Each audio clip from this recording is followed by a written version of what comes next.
Hi guys, welcome back to Reading Wizard. Today I will be reading the fourth chapter of Harry Potter and the Chamber of Secrets. This chapter is called At Flourish and Bolts. I have the link in the description to watch some clips from the movie. These clips are matching with the chapter. I would recommend to watch them after the chapter. I would really recommend to watch them because they make the chapter make tons more sense, and they actually show a great visual of the new traveling network we will learn in this chapter. So let's get started.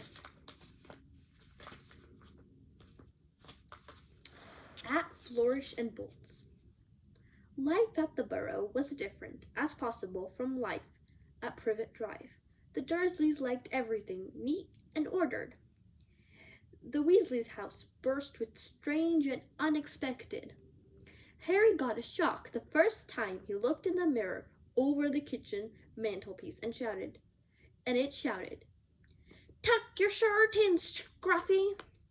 The ghoul in the attic howled and dropped pipes whenever he felt things were getting too quiet, and small explosions from Fred and George's bedroom were considered perfectly normal.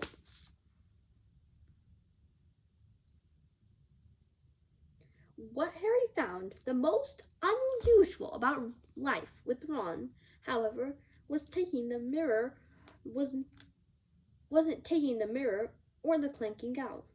In fact, it was that everybody there seemed to like him. Mrs. Weasley fussed over the state of his socks and tried to force him to eat a fourth helping of every meal. Mr. Weasley liked Harry to sit down next to him at the dinner table so he could bombard him with questions about life with Muggles, asking him how to explain things like plugs and how the postal service worked. "Fascinating," he would tell Harry, say as Harry talked them through how to use the telephone.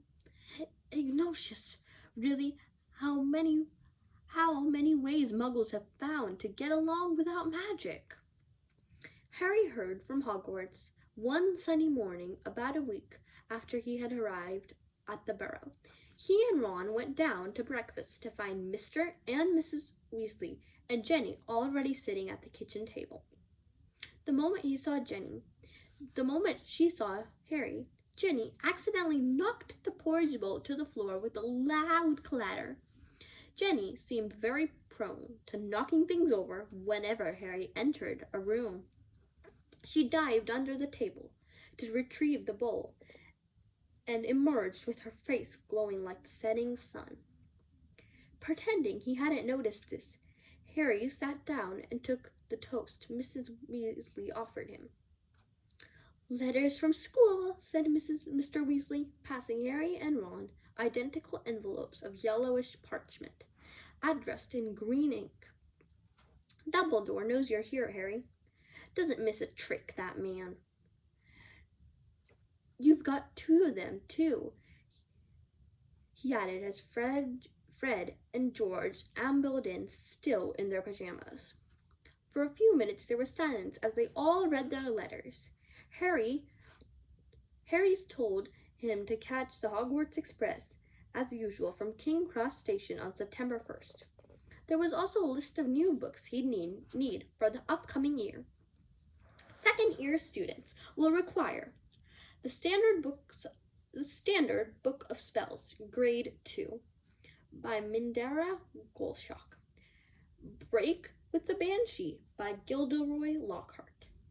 Gladding with Gowls by Gilderoy Lockhart. Holiday with Hags by Gilderoy Lockhart. Traveling with Trolls by Gilderoy Lockhart. Voyages with Vampires by Gilderoy Lockhart. Wandering with Werewolves by Gilderoy Lockhart, and Ear with the Yeti by Gilderoy Lockhart. Fred, who had finished his own list, peered over to Harry. You've been told to get all of Lockhart's books too," he said. "The new Defense Against the Dark Arts teacher must be a fan. Bet it's a witch." At this point, Fred caught his mother's eye and quickly bruised himself with the marmaid. "This lot won't come cheap," said George, with a quick look at his parents. "Lockhart's books are really expensive." "Well, we'll manage," said Mrs. Weasley, but she looked worried. "I expect we'll be able to pick up a lot of Jenny's things secondhand." "Oh, you're starting Hogwarts this year?" Harry asked Jenny. She nodded, blushing into the roots of her flaming hair, and put her elbow in the butter dish. Fortunately, no one saw this except Harry, because just then Ron's elder brother Percy walked in. He was already dressed, his Hogwarts prefect badge pinned to his sweater vest. "Morning, all," said Percy briskly. "Lovely day." He sat down in the only remaining chair, but leapt up almost immediately, pulling off from underneath him a molten gray feather duster. At least, that's what Harry thought it was, until he saw that the feather duster wasn't breathing. "Errol," said Ron, taking the limp owl from Percy and extracting a letter from under its wing. "Finally, he's got Hermione's answer. I wrote to her saying that we were going to try to rescue you from the Dursleys." He carried Errol to a perch just inside the back door and tried to get him to stand on it, but Errol flopped straight off again, so Ron laid him in the drying board instead, muttering, "Pathetic." Then he ripped open Hermione's letter and read it out loud. "Dear Ron and Harry, if you're there, I hope everything went all right, and that Harry is okay, and you didn't do anything illegal to get him out, Ron, because that would get Harry into trouble too. I've been really worried, if Harry is all right, will you please let me know at once? But perhaps it would be better if you used a different owl, because I think another delivery might finish yours ones off. I'm very busy with schoolwork, of course." "How can she be?" said Ron in horror. "We're on vacation, and we're going to London next week to buy my new books. Why don't we meet at Diagon Alley? Let me know what's happening as soon as you can. Love, from Hermione." "Well, that fits nicely. We can go and get your things then, too," said Mrs. Weasley, starting to clean the table. "What are you all up to today?" Harry, Ron, Fred, and George were planning to go up the hill to a mad padlock the Weasleys owned. It was surrounded by trees that blocked it from view of the village below, meaning that they could practice their Quidditch there, as long as they didn't fly too high. They couldn't use real Quidditch balls, which would have been hard to explain if they escaped and flown away over the village. Instead, they threw apples for one another to catch. They took turns riding Harry's Nimbus 2000, which was easily the best broom. Ron's old shooting star was often outstripped by the passing butterflies. 5 minutes later, they were all marching up the hill, broomsticks over their shoulders. They had asked Percy if he wanted to join them, but he said he was busy. Harry had only seen Percy at mealtime so far. He stayed shut up in his room for the rest of the time. "Wish I knew what he was up to," said Fred, frowning. "He's not himself. His exam results came the day before you did. 12 owls.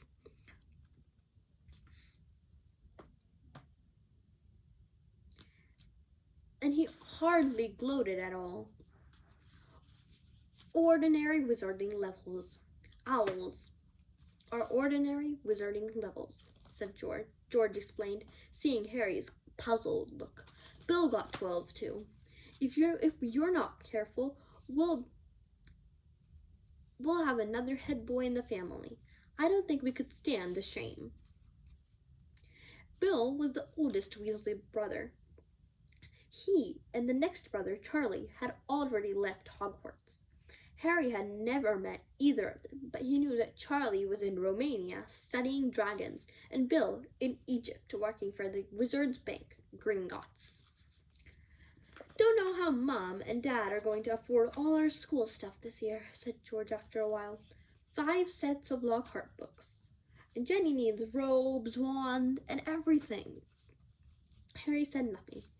He felt a bit awkward. Stored under a ground wall at Gringotts in London was a small fortune that his parents had left him. Of course, it was only in the wizarding world that he had money. You couldn't use gallons, sickles, and nuts in Muggle shops. He had never mentioned his Gringotts bank account to the Dursleys.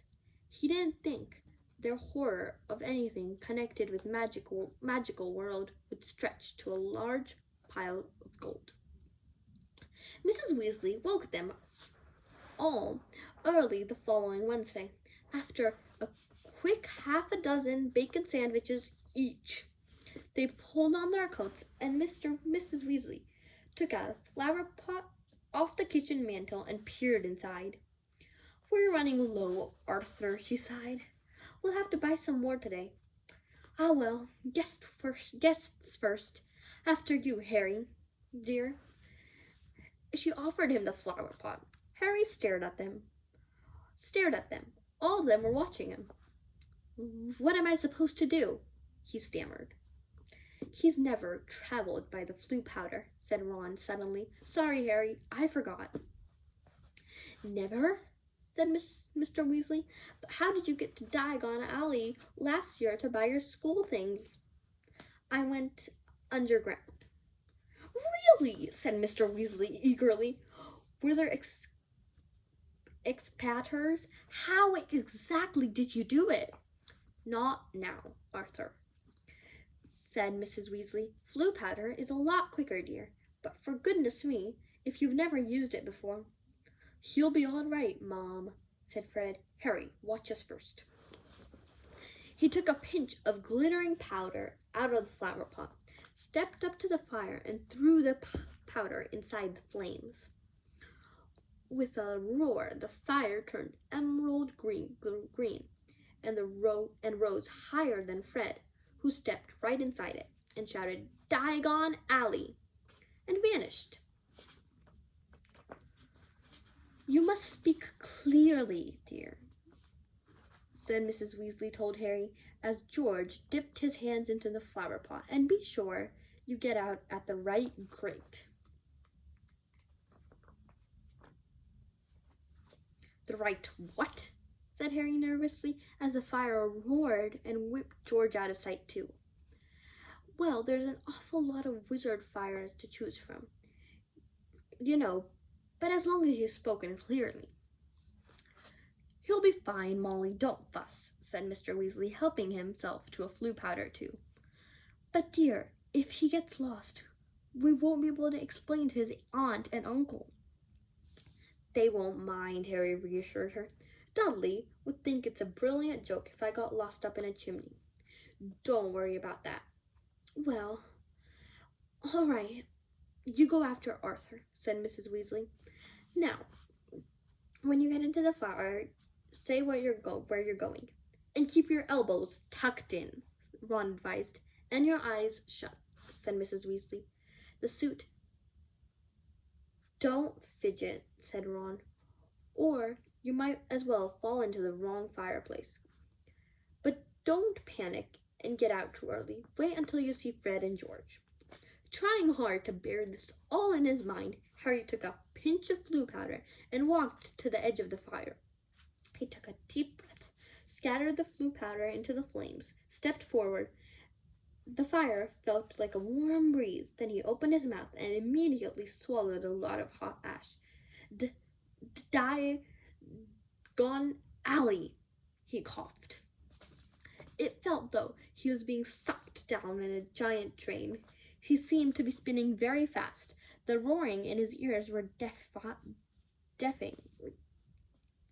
He tried to keep his eyes open, but the whirl of green flames made him feel sick.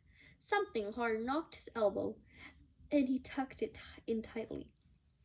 Still spinning and spinning, now it felt as though the cold hands were slapping his face. Squinting through his glasses, he saw a blurred stream of fireplaces, and snatched glimpses of the rooms beyond. His bacon sandwiches were churning inside him. He closed his eyes, again wishing it would stop, and then he fell face forward onto a cold stone and felt the bridge of his glasses snap. Dizzy and bruised, covered in salt, he got gingerly up to his feet, holding his broken glasses up to his eyes. He was quite alone, but where he was, he had no idea. All he could do is tell that he was standing in the stone fireplace of what looked like a large, dimly lit wizard's shop. But nothing in here was ever likely to be on the Hogwarts school list. A glass nearby held a withered hand on a cushion, a blood-stained pack of cards, and a staring glass eye. Evil-looking masks stared down from the walls. An assortment of human bones lay upon the counter, and rusty, spiked instruments hung from the ceiling. Even worse, the dark, narrow street Harry could see through the dusty stop was definitely not Diagon Alley. The sooner he got out of here, the better. Nose still singing where he had hit the hearth, Harry made his way swiftly and silently towards the door. But before he had gotten halfway towards it, two people appeared on the other side of the glass, and one of them was the very last person Harry wanted to meet when he was lost, covered in snot and wearing broken glasses. Draco Malfoy. If you guys don't know, Draco Malfoy is the Slytherin bully in Hogwarts. Harry looked quickly around and spotted a large black cabinet to his left. He shot inside it and pulled the doors closed, leaving the small crack to peer through. Seconds later, a bell clanged and the Malfoys stepped into the shop. The man who followed could only be Draco's father. He had the same pale, pointed face and the identical cold gray eyes. Mr. Malfoy crossed the shop, looking lazily at the items on display, and rang a bell on the counter before turning to his son and saying, "Touch nothing, Draco." Malfoy, who had reached for the glass eyes, said, "I thought you were going to buy me a present." "I said I would buy you a racing broom," said his father, drumming his fingers on the counter. "What's the good of if I'm not on the house team?" said Malfoy, looking stuckly and bad-tempered. "Harry Potter got a Nimbus 2000 last year. Special permission from Dumbledore so he could play for Gryffindor. He's not even that good. It's just because he's famous. Famous for having a stupid scar on his forehead." Malfoy bent down to examine a shelf full of skulls. "Everyone thinks he's so smart. That wonderful Potter and with his scar, and even his broomstick now. You have told me this at least a dozen times already," said Mr. Malfoy with a quailing look at his son. "And I would remind you that it is not prudent to appear less than fond of Harry Potter, who, when not most of our kind, regard him as the hero who made the Dark Lord disappear." "Ah, Mr. Borgin." A stooping man had arrived behind the counter, smoothing his greasy hair from his face. "Mr. Malfoy, what a pleasure to see you here," said Mr. Borgin, in his voice as oily as his hair.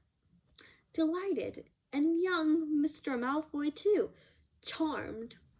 How may I be of assistance? I must show you, just in today, a very reasonable priced—" "I'm not buying today, Mr. Borgin, but selling," said Mr. Malfoy. "Selling? The smile faded slightly from Mr. Borgen's face. "You have heard, of course, that the Ministry is conducting more raids," said Mr. Malfoy, taking a roll of parchment from his inside pocket and unraveling it for Mr. Borgin to read. "I have a few items at home that might embarrass me if the Ministry was to call." Mr. Borgin fixed a pair of pince nez to the nose and looked down at the list.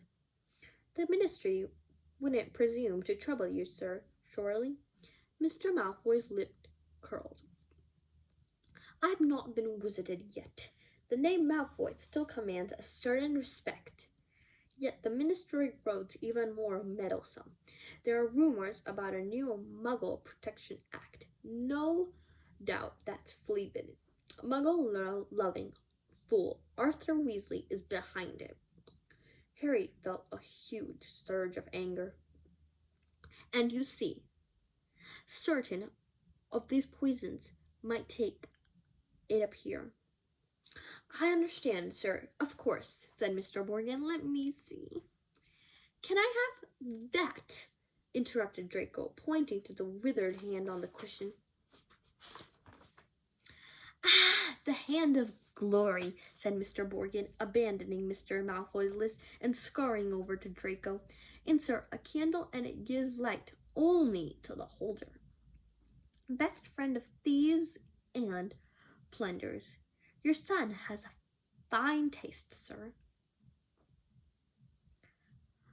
"I hope my son will amount to more than a thief or a plunderer, Borgin," said Mr. Malfoy coldly.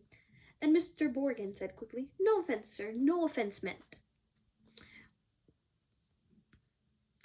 Though if his grades don't pick up," said Mr. Malfoy more coldly, "that may indeed be fit for—" "It's not my thought," restored Draco. "The teachers have favorites. That Hermione Granger. I would have thought you'd be ashamed of a girl of no wizard family beat you in every exam." "Ha!" said Harry under his breath, pleased to see Draco looking both abashed and angry. "It's the same over," said Mr. Borgin with his oily voice. "Wizard blood is counting for less everywhere." "Not with me," said Mr. Malfoy, his long nostrils flaring. "No, sir, nor with me," said Mr. Borgin with a deep bow. "In that case, perhaps we may return to my list," said Mr. Malfoy shortly. "I'm in some of a hurry, Borgin. I have important business somewhere else today." They started to haggle. Harry watched nervously as Draco drew nearer and nearer to his hiding place, examining the objects for sale. Draco paused to examine a long coil of hangman's rope and to read, smirking, the card popped on a magnificent necklace of opals. "Caution, do not touch. Cursed. Has claimed the lives of 19 Muggle owners to date." Draco turned away and saw the cabinet right in front of him. He walked forward. He stretched out his hand for the handle. "Done," said Mr. Malfoy at the counter. "Come, Draco." Harry wiped his forehead on his sleeve as Draco turned away. "Good day to you, Mr. Borgin. I expect you at the manor tomorrow to pick up the goods." At the moment the door had closed, Mr. Borgin dropped his oily manner. "Good day yourself, Mr. Malfoy. And if the stories are true, you haven't sold me half of what's hidden inside your manor." Muttering darkly, Mr. Borgin disappeared into a black room. And Harry waited for a minute in case he came back. Then, quietly as he could, slipped out of the cabinet, past the glass cases, and out of the door shop. Clenching his broken glasses to his face, Harry stared around. He had emerged into a dingy alleyway that seemed to be made up of entirely shops devoted to the dark arts. The one he'd just left, Morgan and Burke's, looked like the largest, but the but opposite was a nasty window display of shrunken heads, 2 doors down. A large cage was alive with gigantic black spiders. 2 shabby-looking wizards were watching him from the shadow of a doorway, muttering to each other. Feeling jumpy, Harry set off, trying to hold his glasses straight and hoping against hope that he'll be able to find a way out of here. An old wooden street sign hanging over the shop selling poisonous candles told him that he was in Nocturne Alley. This didn't help, as Harry had never heard of such a place. He supposed he hadn't spoken clearly enough through the mouthful of ashes.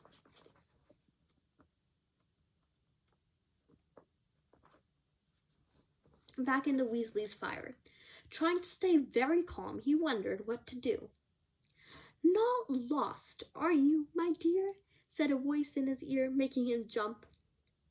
An aged witch stood in front of him holding a tray of what looked horribly like whole human fingernails. She leered at him, showing her mossy teeth. Harry backed away. "I'm fine, thanks," he said. "I'm just—" "Harry, what do you think you're doing down there?" Harry's heart leapt. So did the witch, with a load of fingernails caded down her feet as she cursed the massive form of Hagrid.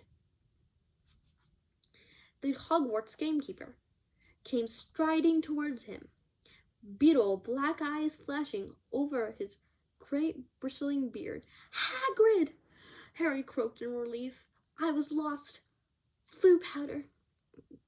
Harry seized Harry by the scruff of the neck and pulled him away from the witch, knocking the tray right out of her hands. Her shrieks followed them all along the twisting alleyway, out into the bright sunlight. Harry saw a familiar snow-white marble building in the distance, Gringotts Bank. Hagrid steered him right into Diagon Alley. "You're a mess," said Hagrid gruffly, brushing soot off Harry's so forcefully he nearly knocked him into a barrel of dragon dug outside a pot-screen. "Stuck in around Nocturne Alley? I don't know, dodgy place, Harry. Don't want no one else to see you down there." "I realize that," said Harry, ducking as Hagrid made to brush him off again. "I told you I was lost. What were you doing down there anyway?" "I was looking for flesh-eating slug repellent," growled Hagrid. "They're ruining the school cabbages. You're not on your own." "I'm staying with the Weasleys, but we got separated," Harry explained. "I gotta go off there and find them." They sat together down the street. "How come you never wrote back to me?" said Hagrid as Harry jogged alongside him. He had to take 3 steps of every stride to Hagrid's enormous boots. Harry explained all about Dobby and the Dursleys. "Lousy muggles," growled Hagrid. "If I'd known." Harry, over here!" Harry looked up and he saw Hermione Granger standing at the top of the white steps to Gringotts. She ran down to meet him, her blushy brown hair flying behind her. "What happened to your glasses?" "Hello, Hagrid. Oh, it's wonderful to see you again. Are you coming to Gringotts, Harry?" "As soon as I've found the Weasleys," said Harry.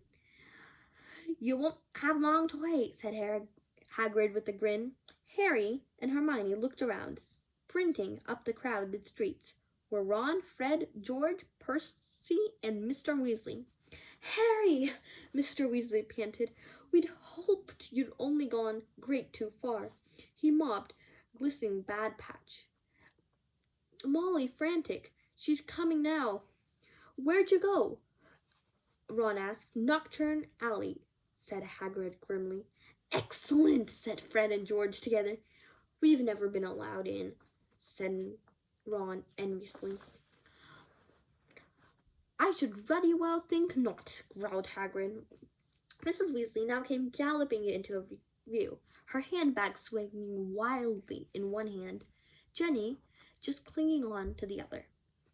Oh, Harry, my dear, you could have been anywhere." Gasping for breath, she pulled a large clothes brush out of her bag and began sweeping off the soot Hagrid hadn't managed to beat away.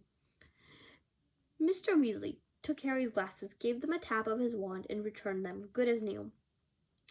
"Well, gotta be off," said Hagrid, who was having his hand wrung by Mrs. Weasley. "Knockturn Alley. If you haven't found him, Hagrid, see you at Hogwarts," as he strode away, head and shoulders taller than anyone else in the packed street. "Guess who I saw in Borgin and Burke's?" Harry asked Ron and Hermione as they climbed up the Gringotts steps. "Malfoy and his father." "Did Lucius buy anything?" said Mr. Weasley sharply. "No, he was selling." "So he's worried," said Mr. Weasley with a grin of satisfaction. "Oh, I'd love to get Lucius Malfoy something. "You gotta be careful, Arthur," said Mrs. Weasley sharply, as they were bowed back into the bank by a goblin at the door. "The family's trouble. Don't go biting off more than you can chew." "So you don't think I'm a match for Lucius Malfoy?"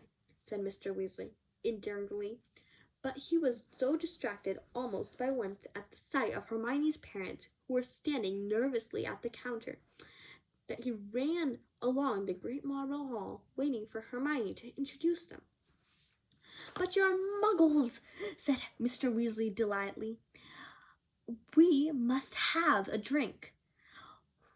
"What have you got there? Oh, you're changing muggle money, Molly, look!" He pointed excitedly to the 10,000-pound note on Mrs. Granger's hand. "Meet you back here," Ron said to Hermione, as the Weasleys and Harry were led to their underground vaults by another Gringotts goblin. The vaults were reached by means of small goblin-driven carts that sped along the miniature train tracks through the bank's underground tunnels. Harry enjoyed the breakneck journey down to the Weasleys' vault, but felt dreadful, far worse than he had felt in Knockturn Alley when it was open. There was a very small pile of silver sickles inside, and just one gold gallon. Mrs. Weasley felt right into the corners before sweeping the whole lot into her bag. Harry felt even worse when they reached his vault. He tried to block the contents from view as he hastily shoved handfuls of coins into a leather bag. Back outside on the marble steps, they were all separated. Percy muttered vaguely about him needing a new quill. Fred and George had spotted their friend from Hogwarts, Lee Jordan. Mrs. Weasley and Jenny were going to the second-hand robe shop. Mr. Weasley was interested on taking the Grangers off to the Leaky Cauldron for a drink. "We'll all meet at Flourish and Bolt in an hour to buy your school books," said Mrs. Weasley, setting off with Jenny. "And not one step down Knockturn Alley," she shouted as the twins reacting backs. Harry, Ron, and Hermione strolled along the winding cobbled street, the bag of gold, silver, and bronze jangling cheerfully in Harry's pocket, but was clamoring to be spent, so he brought 3 large strawberry and peanut butter ice creams, which they slurped happily as they wandered up the alley, examining the fascinating shop windows. Ron gazed longingly at the full set of Chuddy Cannon robes in the windows of the quality Quidditch supplies, until Hermione dragged them off to buy ink and parchment next door. In Gamble and Jape's Wizarding Joke Shop, they met Fred and George and Lee Jordan, who were stocking up on Dr. Filbust's fabulous wet start, no heat fireworks, and a tiny junk shop full of broken wands, lopsided brass scales, and old cloaks covered in a potion strings, they found Percy, who was deeply immersed in a small, deeply boring book called Prefects Who Gained Power, a study of Hogwarts prefects and their later careers. Ron read aloud off the book cover. That sounds fascinating. Go away, Percy snapped. Of course, he's very ambitious, Percy. He's got it all planned out. He wants to be Minister of Magic, Ron told Harry and Hermione in an undertone as they left Percy. About an hour later, they reached Flourish and Bolts. They were by no means the only ones making it to the bookshop. As they approached it, they saw, to their surprise, a large crowd joisting outside the doors, trying to get in. The reason this was proclaimed by a large banner stretched across the upper windows.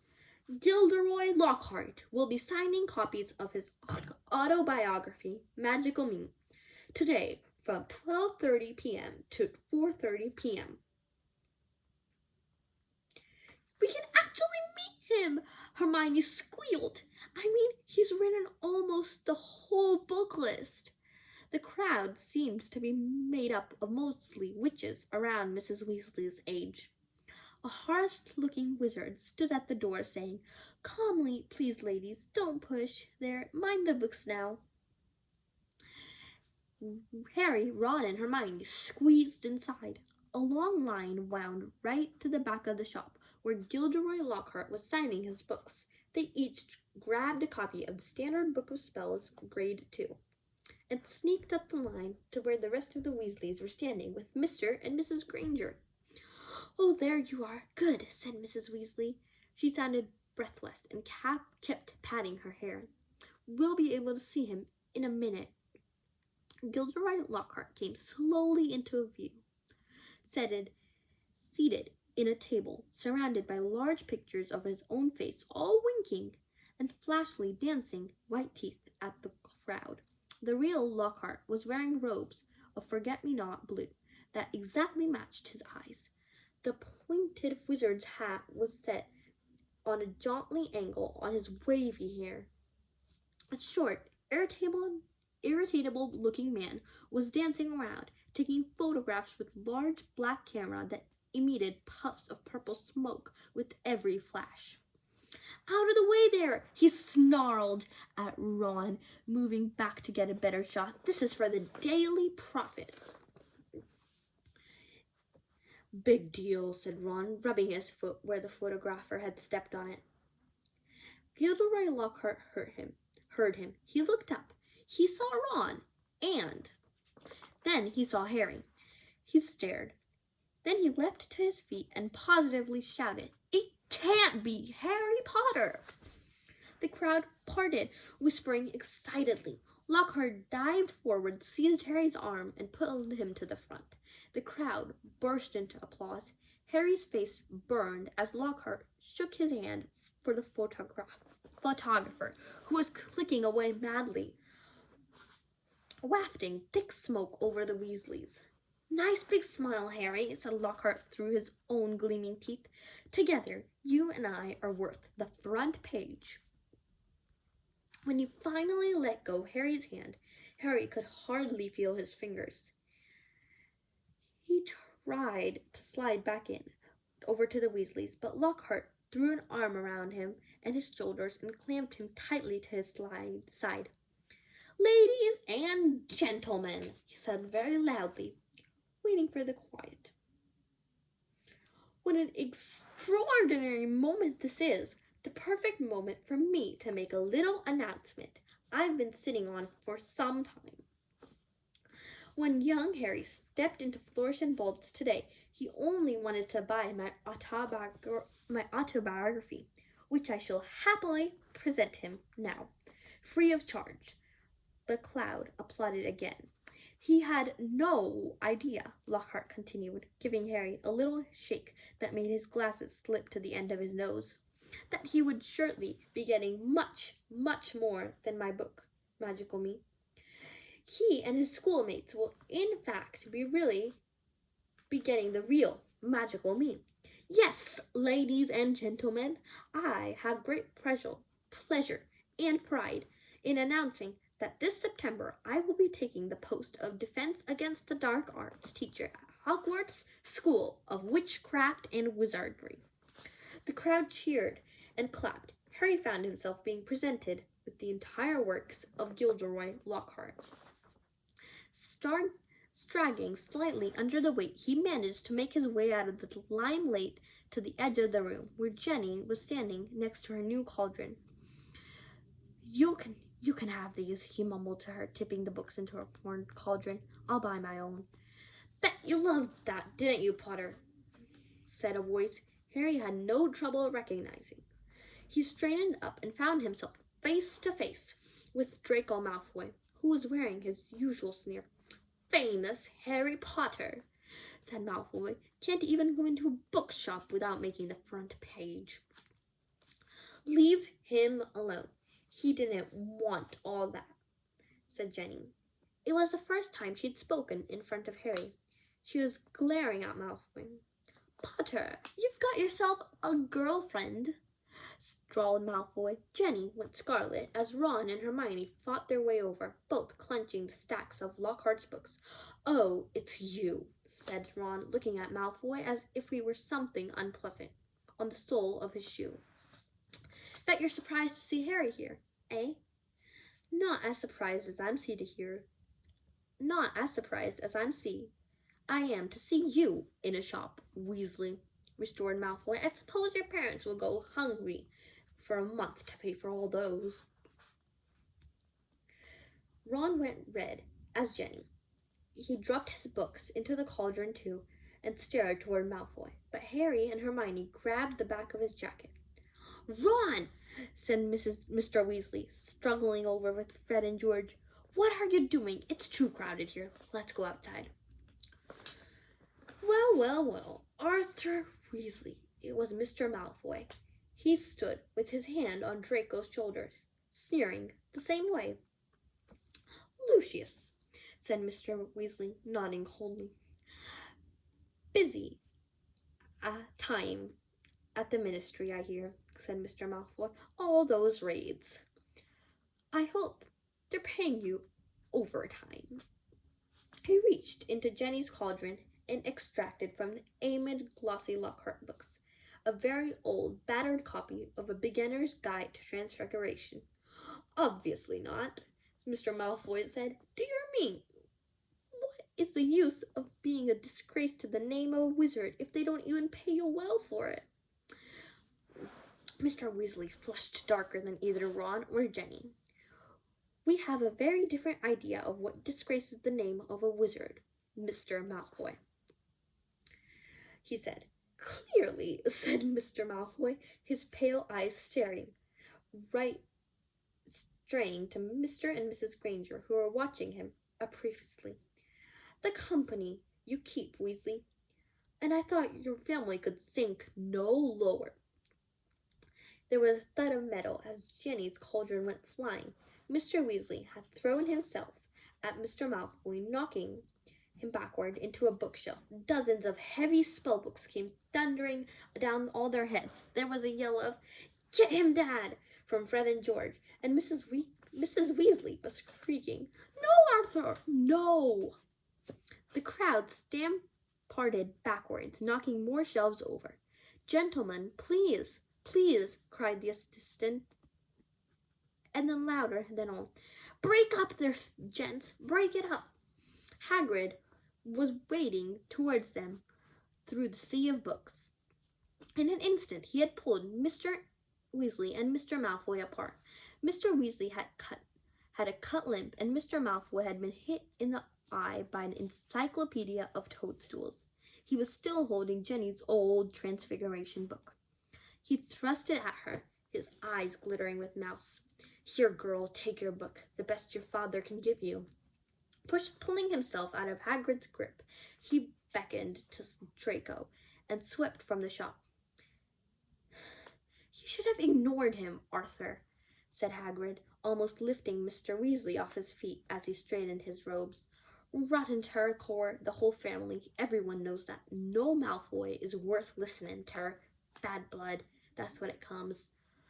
Come on now, let's get out of here. The assistant looked as though he wanted to stop them from leaving, but he barely came up to Hagrid's waist. And seemed to be thinking better of it.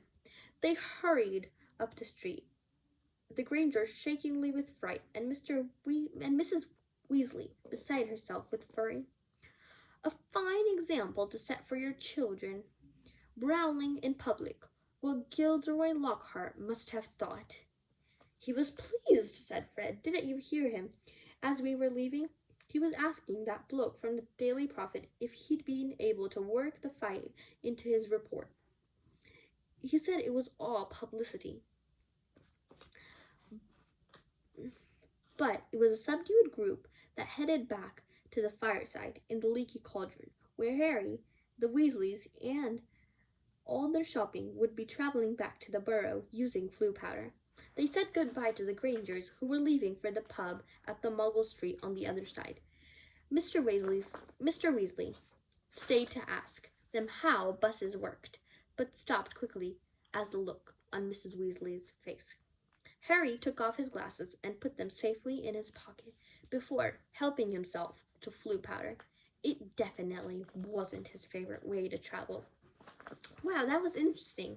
We had a little bit of adventure in that chapter, and yeah. Please don't forget to look at the clip down in the description. It will show a great visual of the Floo powder and more. I'll see you next time on Reading Wizard. Don't forget to subscribe and hit that notifications bell for more videos. Bye.